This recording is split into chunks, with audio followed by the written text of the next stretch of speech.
Am I the jerk for asking my spouse's friend to hold off from asking to visit our new house? A month ago, I, a 59-year-old male, sent this WhatsApp to Claudine, a 57-year-old female. Hi Claudine, just wanted to let you know that it's causing a bit of stress to me and Ella, my 58-year-old wife, that you're repeatedly asking about coming to visit the house. We're having a very busy time, and we'd really appreciate it if you could give us a bit of space before inviting you over. Yesterday we met Claudine. I just need to tell you, she said, that was the rudest message I've ever received. She said that as a husband, I shouldn't have got involved in arrangements between girls and demanded an apology. I pulled out my original message and read it out. I said I was sorry it had upset her but didn't feel it was rude. After some back and forth, she then told us that her father had died 2 weeks ago and abruptly went away. Our friendship with Claudine and her husband Mike, who is over 60 years old, has cooled in recent years. After we moved into a new house in November, Ella twice invited Claudine to come over and once to dinner in January with Mike. None of those worked out, but they invited us to dinner in February for the first time since 2019. We went, and it was fine. In late February, Claudine started proposing specific times to come to the new house, often at short notice. On May 1st, while dealing with post-completion builder nightmares, Ella told me she felt under huge pressure from Claudine, who had sent a string of WhatsApps trying to set a time to come. I was irritated. Ella is tremendously kind and giving, and finds it hard to say no. That's when I wrote the WhatsApp message. Checking this, am I the asshole? In draft, Ella confirmed that I've never interfered with her social life except in giving her private advice 2 or 3 times in 30 years when people were taking advantage of her. And I've never stepped into her conversations with friends. I felt the underlying issue here was that for whatever reason, Claudine had chosen to let our friendship lapse. She hadn't arranged to meet Ella in person at all in the past year, but then wanted to revive it because she was curious to see the new house and was too persistent in pressing for a date. I showed the offending WhatsApp message to another friend yesterday who saw nothing wrong with it. After yesterday's conversation, I sent Claudine a message saying how sorry I was to hear about her father. We'd have had a very different conversation if only we'd known. I also proposed a date for them to come over for a meal if you feel up to it. Unfortunately, this made her angrier still. She replied, I chose to have the conversation. My father's death is irrelevant to this issue, and I shouldn't have mentioned it. Still puzzled that you couldn't appreciate how your text might have landed and offended. Thank you for the invite, but unfortunately we have other plans. Am I the asshole? I think you are not in the wrong here. She's been pushing to come over and not taking the hint that you guys are just too busy right now. Most adults should know to give people time to settle before just inviting themselves over. You are better off with her going no contact and enjoying friends that aren't creating drama in your life. Am I the jerk for laughing at my ex-boyfriend's ex-girlfriend when she begged me for help? I, a 25-year-old female, was in a relationship with Jake, a 24-year-old male, from 2017 to 2020. It was a friendly breakup because we both knew it wasn't working out. I have spoken to Jake twice since the breakup, exchanging the awkward "Hi, how are you?" I don't even live in the same town as Jake anymore. Fast forward to January, I started getting hate on TikTok and Instagram, and my business received bad reviews. I know I don't do anything on social media to deserve hate, so I was confused. One person was decent enough to ask me my side.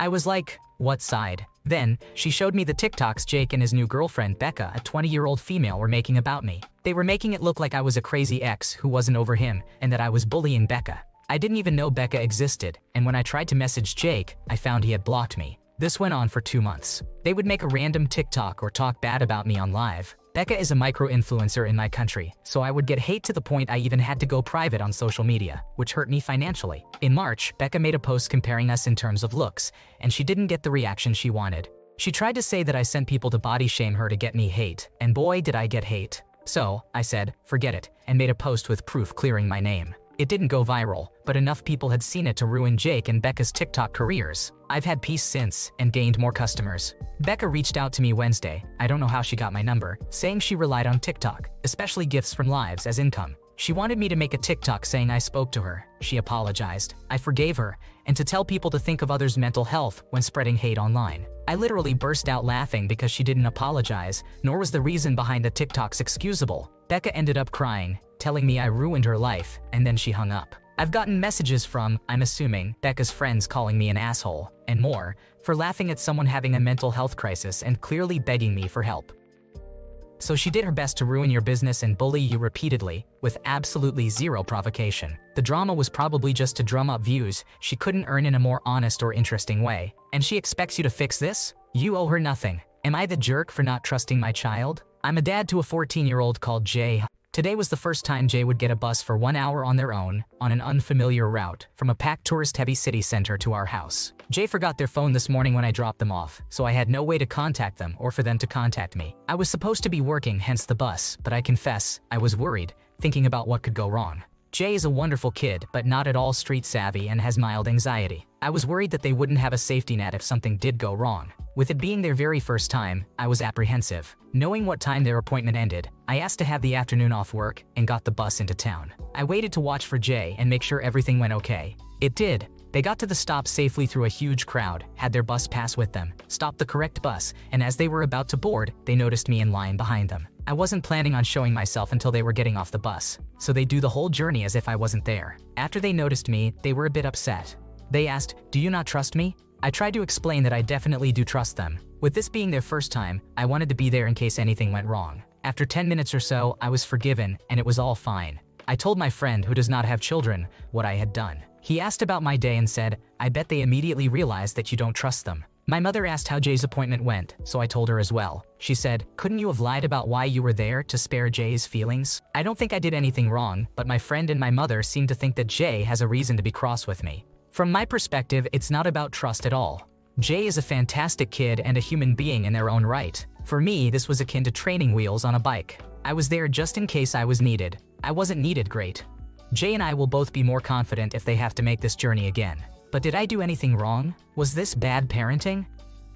In my opinion, you have done some things wrong here. If you refuse to even let your kid ride a bus, what else have you done to stunt their growth? Maybe your kid's anxiety has something to do with the fact that your actions send the message, you're not safe. You are never safe. You are in danger at all times, and that's why you need me to supervise you. Trust doesn't involve secrets. If you trusted him, you wouldn't have done any of the actions you chose to do, and you would have been more open in letting him show you he was capable. Am I the jerk for telling my sibling's partner that she isn't family? I am a 37-year-old female with 2 daughters aged 13 and 10. I am a single mother juggling a job while raising my children. My 33-year-old brother has been having trouble finding a house and getting money. He recently got a small job, but it does not pay much. He asked if he could stay in my house for the time being, and I agreed. I let my brother settle into one of our unused rooms. Along with him, his pregnant girlfriend walked into my house as well. I was stunned since my brother had not told me he had a girlfriend, let alone that she was pregnant. Even though it was strange to me, I allowed them to stay in my house. A few weeks passed and his girlfriend started to be rude towards me. My children told me they did not enjoy having her in the house. I told my children I would take care of it and had a talk with my brother when his girlfriend was not present. He told me she was probably having mood swings and suggested to give her a break. So for some time I did.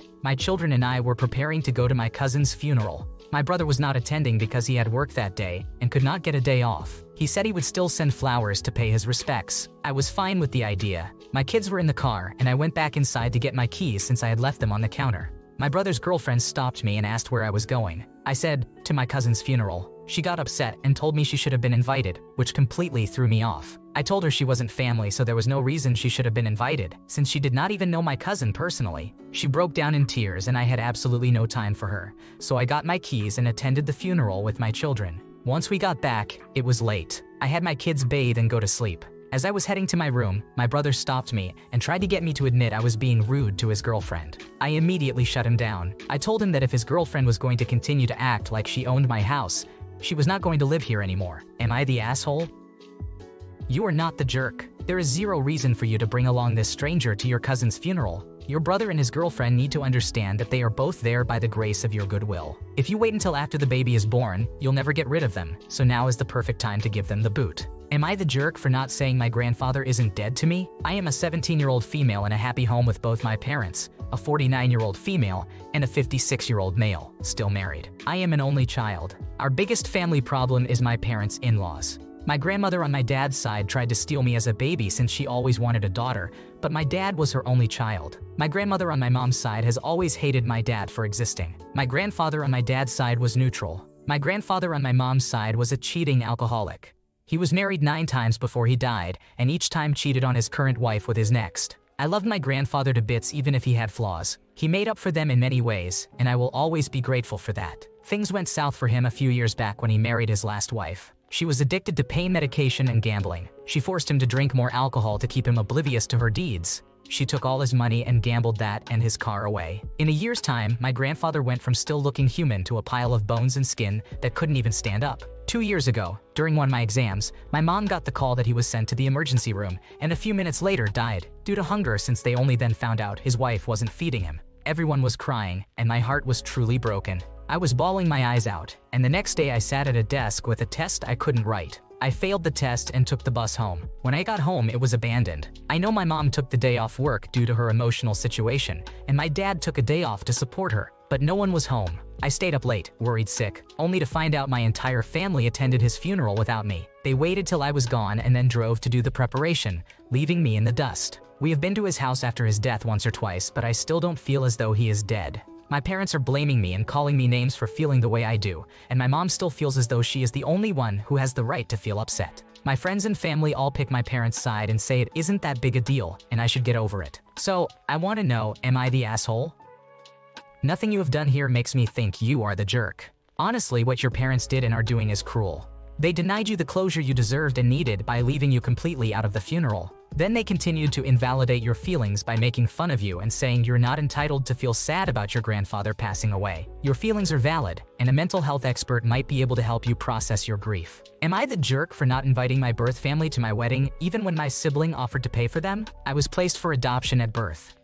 My older biological sister was placed when she was 5 months old. We are 3 years apart in age, and we were adopted by the same parents and raised in the same family. I also have other siblings I grew up with who have no biological connection to me. My sister tried to involve me in a birth family search, but I told her I did not want to find them and offered her my support from the outside. That was as much as I was willing to give. She found them 5 years ago and has been in regular contact with them since. Our family supported this, and my parents have met my birth parents in an effort to support my sister, but I still choose not to meet them or have them in my life. My sister has passed letters to me from them and has been trying for years to get me to agree to meet with them and build a relationship. They keep saying how much it hurts them, that I want nothing to do with them.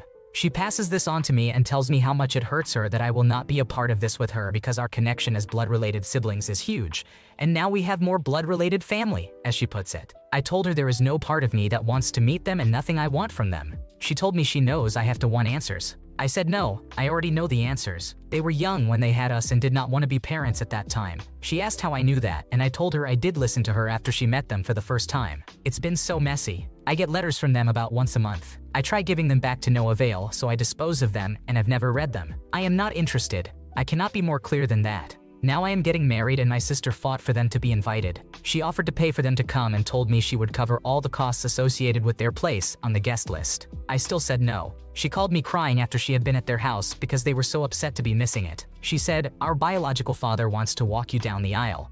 And I told her that is not going to happen and that them being upset was not a strong motivator for me.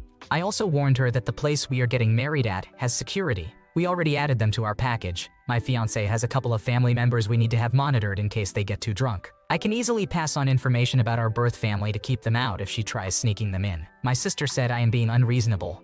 My parents assured me they support me either way, but want me to know I do not need to take my stance for their sakes. We had this discussion before too. They said they would be fine with them coming. My sister said if our parents do not care, I should want my whole family at my wedding. I told her they will be. I do not consider our birth family my family for real. Her reaction was even stronger when the invites were sent out and our birth family did not get any. Am I the asshole? The cheek of your bio dad wanting to walk you down the aisle. He really thinks that contributing sperm decades ago gives him an honored guest role at your wedding. It's ridiculous for him and his daughter to pressure you into accepting this. Your sister needs to understand that she doesn't get to decide how you relate to your genetic donors any more than she gets to decide who should be your romantic partner or where you should work. Thanks for watching. When you subscribe, make sure to hit the bell to turn on notifications so you never miss a video. To finish listening to all the stories, check out the playlist in the description.